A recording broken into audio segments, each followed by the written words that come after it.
The year is 1927 and George Grundy decides to translate an Anglo Saxon charter. Now the charter details an exchange of land between a plot here in northwest Hampshire and a plot near Chiseldon in Wiltshire. Nothing groundbreaking about that, it's classic Anglo Saxon charter stuff. But there is something in this charter that stood out, something so significant as to change the understanding of the rulers of Wessex. And just this discovery could potentially bring the legend, bring the story of Cerdic to life. The charter told us where the first king of Wessex was buried. And apparently I'm one of only 2 people on the planet to know where that is. And this is, for me, one of the biggest mysteries in the history of Britain. Now this small island that we stand on never ceases to stagger me with the stories beneath our feet. The history, the roots, the lives and how all of this pieces together eventually. I love telling those stories that we learn on this channel. This week is something entirely different. Cerdic is just one of these figures in British history. He's one of the most mysterious figures in British history, one of the most enigmatic.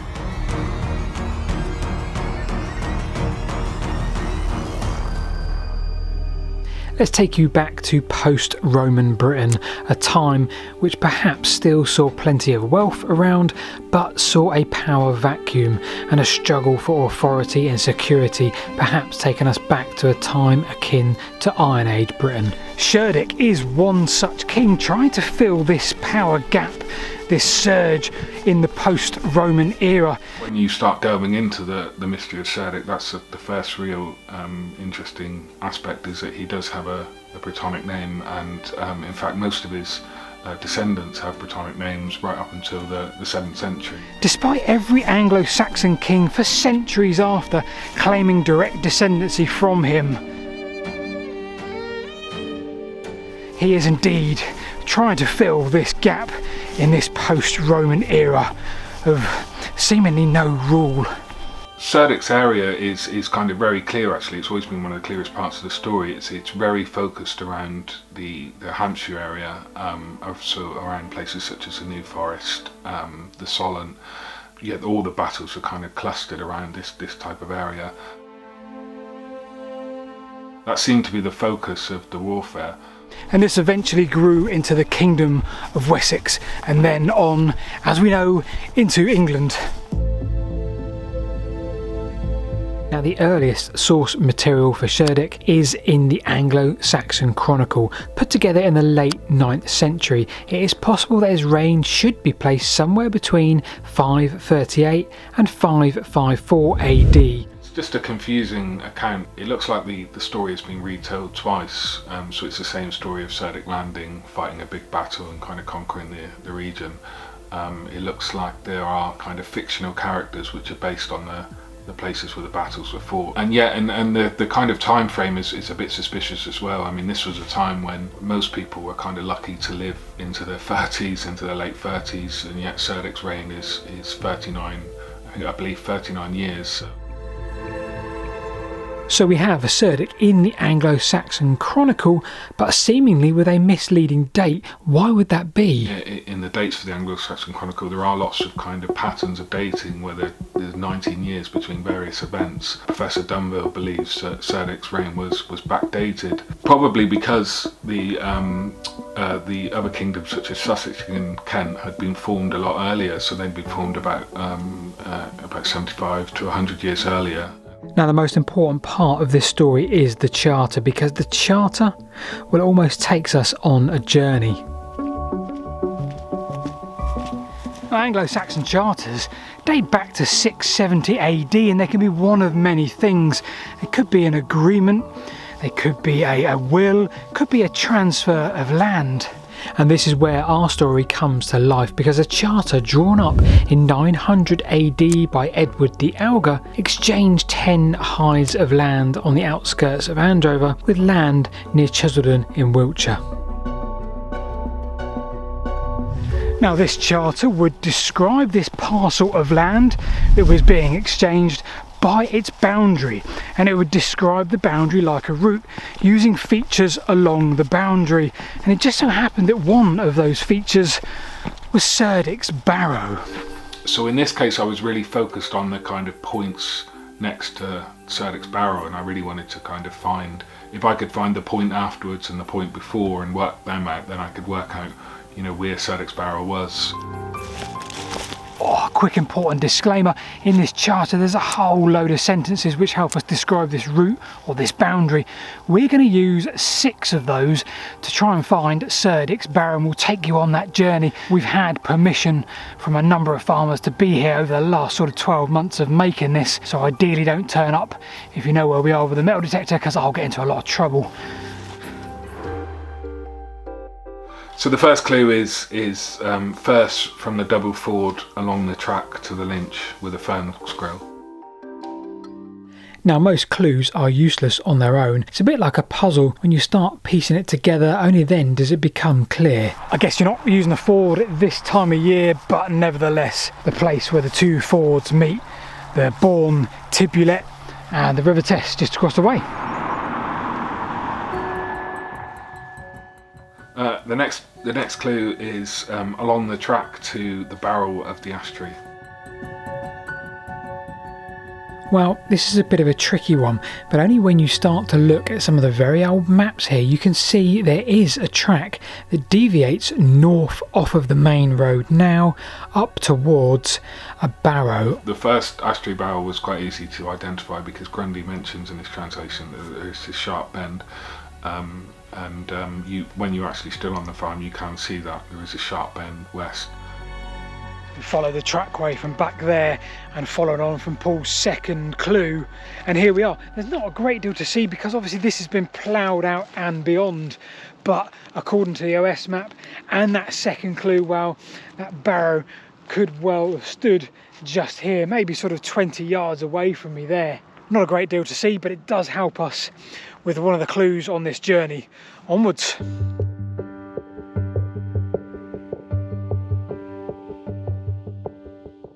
Then straight to the pear tree. The pear tree is significant because Grundy believed that the pear tree was near the parish council boundaries of Long Parish, Hurstbourne Prior and St Mary's Bourne. So at this point you can kind of get a really clear idea of where the charter is going. And then on to the pear tree.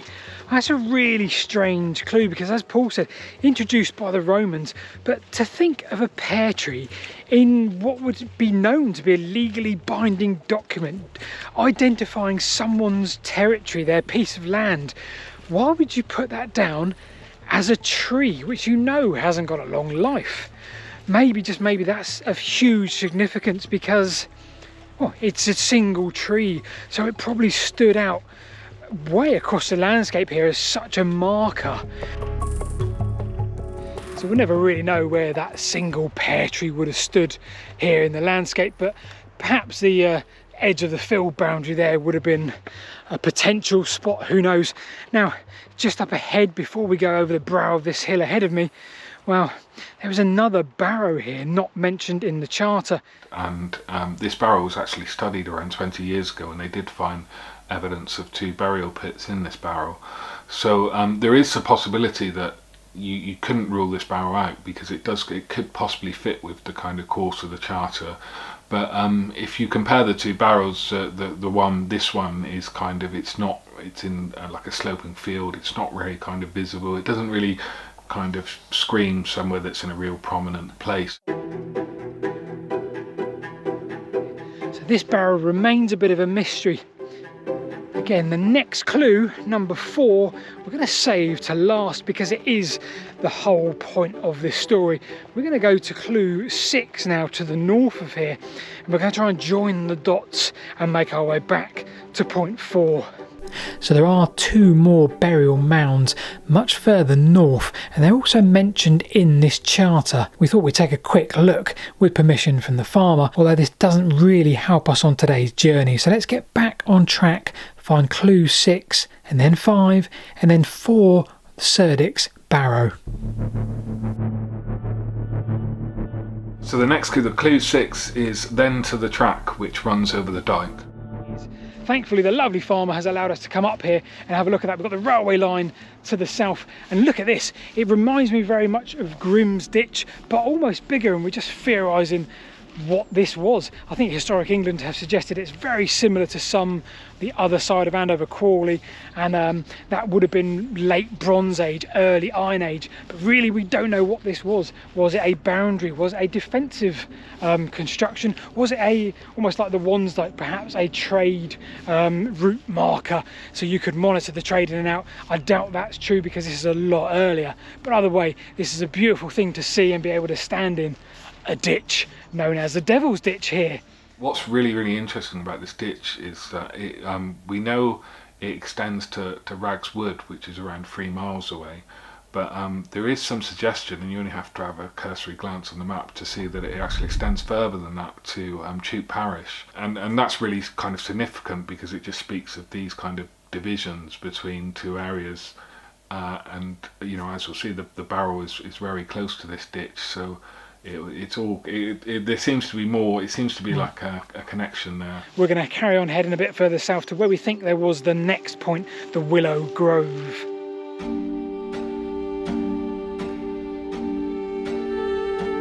So the willow tree was one of the most difficult ones to identify because willow trees are quite fast-growing trees, and this tree would have long since, so the grove would have long since disappeared. I was able to kind of narrow it down.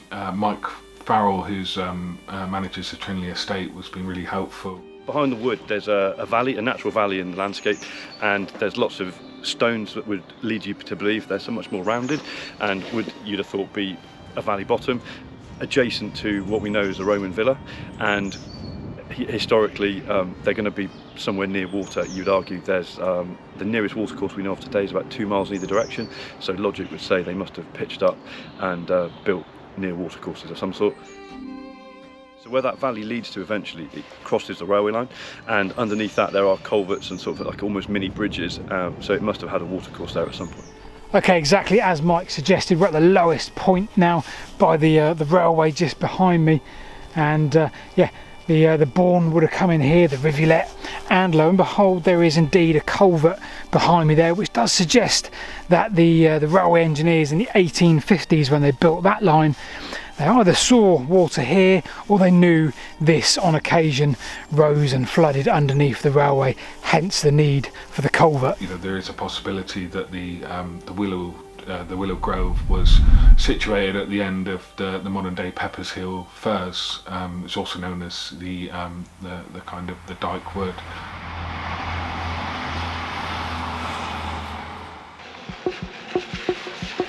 But yeah, it was a really exciting moment for me because it just it all fitted. Analysing the ground and getting really excited, and I think there was a local resident looking at me in a bit of a like, who is this guy claiming that the king of Wessex was buried here. So here we are at Cerdic's Borg.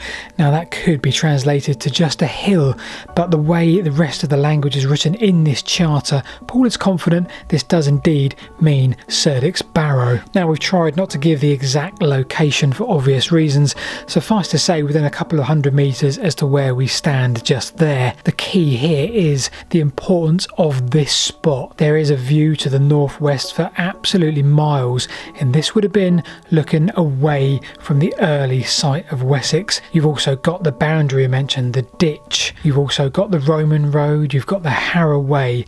This site was of huge importance and stature in its own right. A barrow here would have perhaps been a very worthy spot for the first King of Wessex. Well, thanks for today, Paul. It's been a fascinating insight for me because largely I understand nothing about this era of time. You've got a book coming out. Do you want to give us a summation of that in a sentence or two? Yes, so Cerdic Barrow's investigation is a massive feature of the book, along with a number of different mysteries connected to his reign, and I try and kind of answer all these different, solve all these different mysteries, and the book is coming out in April, the end of April on the 29th, so I'm really excited. Brilliant, you can pre-order that. I'm going to put the link in the description below. Thanks for watching, we'll see you this time next week.